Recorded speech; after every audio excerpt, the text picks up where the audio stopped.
Put a ball of aluminum foil like this in your home. You'll quickly get rid of ants, moths, spiders, and cockroaches. You'll be surprised by what's hidden inside this ball. Just place it in different spots.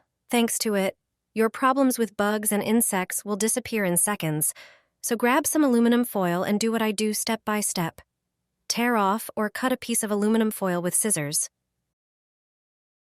Get some sugar. This treat attracts ants, flies, and cockroaches. Pour 2 tablespoons of sugar into a small bowl.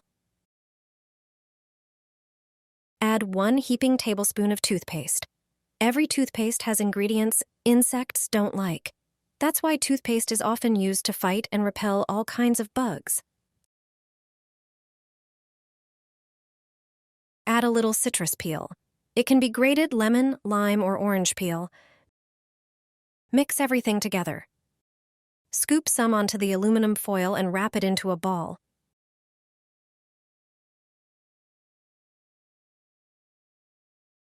Use a toothpick to poke holes in it all over. This will work on ants, cockroaches, and moths. Place these balls in different corners, especially in the kitchen and bathroom. Put them in cabinets, too. You won't see ants or moths anymore. I'm sure you'll love this simple trick.